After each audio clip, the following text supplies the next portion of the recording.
найз маань одоо болтол нүдэнд харагдах юм. Ийм цаг үеийг юу нэг яаж давдаг юм бэ?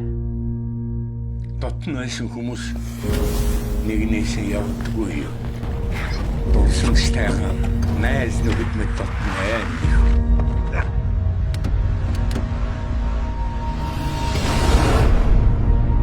Эднэр хаанч хизээч нэгнийг орхиж болно. Энэ бол нэг баг байхын тухайд ярьж. Ойлгов уу? Онцгой хөдлийн газар мэдээ бэлтгэх том ажил ороод ирлээ. Манай эрчүүдээс хэн явах боломжтой вэ? Хөөш манайхаас тэгээ явах юм байхгүй юу?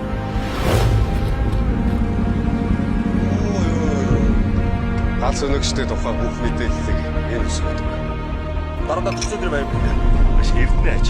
Эрдэнэгийн зүрхэн асуудал болсон шүү дээ. Эндээс хотмуугаа харагдаж шин. Чи өндөр дуртай гэвстэй. Хөлдөө төмөс юм байх гэж бодсон чи. Нэрээ бодоод байсан чи манай тасаг хамтдаа нэг зураг авах гэж байгаа юм биш. Орой орчмын байгууллага ард иргэдийг яралтай нүүлгэн шилжүүлэхийг анхааруулж байна. Ахмад нь та нараараа бахархдаг шүү.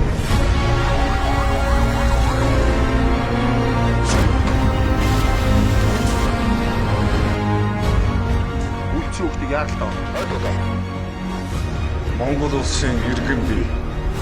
Онцгой байдлыг асуудал ирсэн байгууллагууд ажиллахдаа өөрийн хуулийг дэвших гэсэн үүргээ үнэн шударга биелэх шаардлага гаруй энэ насаар үл хайртан тэмцээр батлан хангалттай.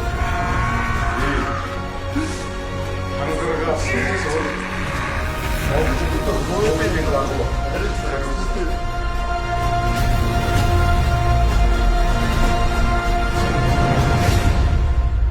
Асго! Доша!